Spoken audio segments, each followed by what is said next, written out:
Good morning, everyone, and welcome back to MODUS Darts. Here we are, and we are going to preview day number 2 of the Icons of Darts Live League, and we've got Macy Ace, Chris Mason. Chris, first of all, have you been surprised at how good the standard has been in this tournament? Yeah, it's been phenomenal. I mean, last night was just incredible, but it's got better and better every week.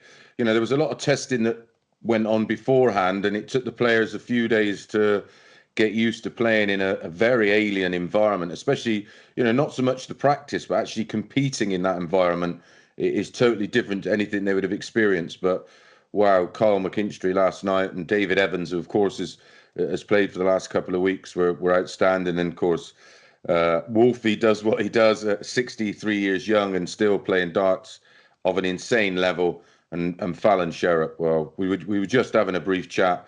I mean, she really is one woman player that I think could become the best woman player we've ever seen. I think she has that ability to keep raising the bar, very much like we've seen, you know, in the past sort of 40 years of our great sport.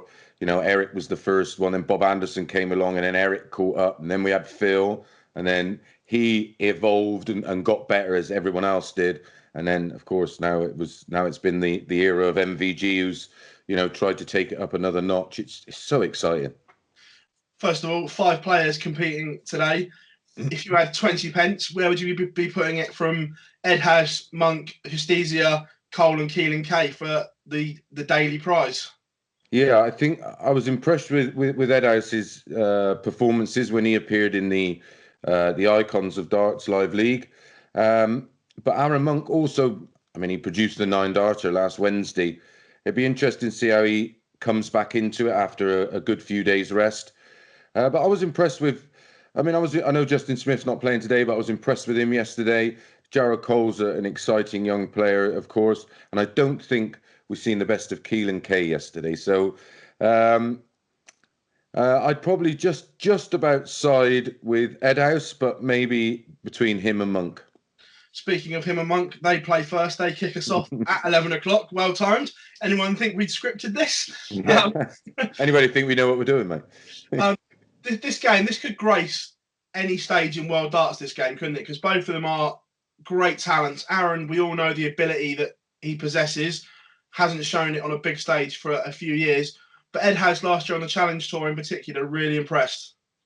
Yeah, I think there's this myth when players lose their tour cards, they're done. But it's so competitive up there, and it's tough now with all the Euro tours and everything else that it's quite easy. I mean, look at the players that have lost their cards over the years. It's no great shame, and they will bounce back, very much like Andy Hamilton did, of course. Yeah, this could be I think it will be an absolute cracker. Neither played yesterday, so neither has an advantage there. Aaron Monk at times last week was virtually unplayable, and we know Richie Eddowes on his day can produce darts of an equal level. So I think maybe the winner of the day will come out of this opening game. So that's a good shout. And looking at it, it's always tough to play first, and arguably the pick of the 2 players, this wouldn't have been the fixture draw that either one wanted. No, they'd have wanted to be eased into it gently, and you know, no disrespect to the other, there's no real easy games in there as such. But you'd like to be eased into this one. I should imagine all the other players are aware that these 2 will be favourite on what we've seen so far and what's happened in the past. It's an exciting game. It goes all the way. Let's put it that way. And I'd probably, from a punting point of view, I'd probably look at Ed House most 180s. Nice, I like that. One name also we're going to touch on, Jarrod Cole, as you say, really impressed. The first week he played, he took a couple of days to adjust to the format and the surroundings. But since then, we've seen what an explosive talent the young man could be. Yeah, and he produced it late on yesterday. It was a late surge. He ended up 3 from 3. And at times looked very, very good. I mean, he's another one. What is he, 19, 20, something like that? Yeah. He's not very old. It's frightening, really, that they're showing that much maturity. And of course, we can hear the players' reactions to what they're doing, and that gives you a good way of looking outside into the mentality of these players. And we know Aaron Monk can be easily frustrated. So Yeah, I'm looking forward to today. Jarrod Cole, his first game up is against Jose Justicia, and he's another one. He's another great player, but like most of these players who can beat any other given player on their day, they all struggle with not having a B game. And we know at the elite end, the ones that retain tour cards and then go on to get inside the top 32 and qualify for all the big events, their B games are slightly better than the rest of them. Which is why when they're having an off day, they can find a way to win. They win ugly. Rob Cross does it. Glenn Durrant does it. And of course, Michael's B game, the reason why he's so successful, his B game is around 99, 100, very similar to Phill Taylor. So, yeah, that's a tough call. Anything can happen in that one. Gun to my head, I'd probably just go with Justicia in that one. Well, I'm going to go the other way. I think Jarrod Cole just does him 5-3-ish, something like that. Yeah, it's going to be close. The last one, obviously, Keelan Kay, going into the tournament, I'll put my hands up. I didn't know an awful lot about the young man, but I saw enough signs yesterday, again, to say this lad could have a bright future in the sport.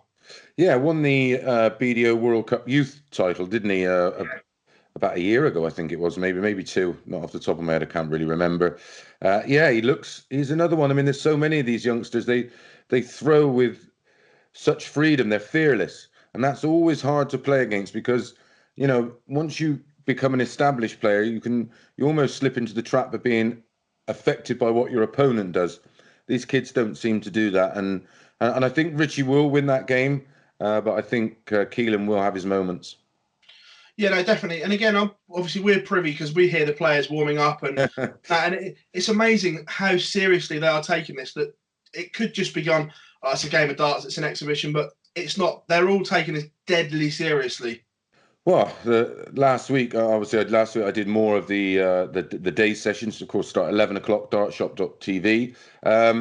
And the banter between the players is serious. They want to. They not only want to win the daily league, they want to win the overall one. And I think someone like Vessel Nyman, who's been absolutely outstanding, as has David Evans. I don't want to leave anybody out, but for Vessel, who's not had the greatest time in terms of results, I think it's staggering. And we've watched the progression, even though it's only, like you say, it's at home and everything else, but the progression from him and the maturity he's showing, because the experience of playing in this, could mean that for the remaining part of the year, that when the players start getting back into action, we can see some big things from some of these players. They're going to go into when the start of the season, they're going to go into it hot. It's very much me and you are huge fight fans, and we follow the sport massively. How many of these fighters are already ahead of the game, and these players are going to be doing the same. They're not going to be worrying about getting up to speed when the season restarts. They're going to be bang at the top on form. Just whilst we've been talking, I've just got the odds up here. Yeah. This game, I think the bookies have got this wrong. They've got Monk a huge favourite, 13-20. Ed has 5-4. Yeah, that's priced wrong for me. Yeah, that's wrong. And though we don't encourage betting, and if you do gamble responsibly, bet what you can afford to lose, because ultimately that's what's going to happen. I'm always an advocate. If you think the odds are wrong, then and this sounds weird, but it doesn't matter if you win or lose, because the price is wrong. And ultimately, I'd have made probably 6-5. Ed House 5-6, Monk. That's how close I'd have placed it. But I like Ed House even more at that price. So again, just to recap, mates, before we rock our preview up as today's session, the winner of the first match wins the league. Correct. Let's see how right we are at about 3 o'clock this afternoon. But again, make sure everybody tunes in. It is available. Modus Darts on YouTube. But they're strangling our resolution for some reason, Phil. I'm not sure of that. But the ideal place to watch it, if you're not watching it on your chosen bookie site, is dartshop.tv, and you can keep up to speed with everything at Modus Darts 180, I think it is, Phil. Correct, it is, mate, and it's a pleasure. And we will see you at 11 o'clock. The show starts. Don't miss it, folks. I'll speak to you in a couple of hours. Cheers, Chris. Thanks very much. Cheers, mate.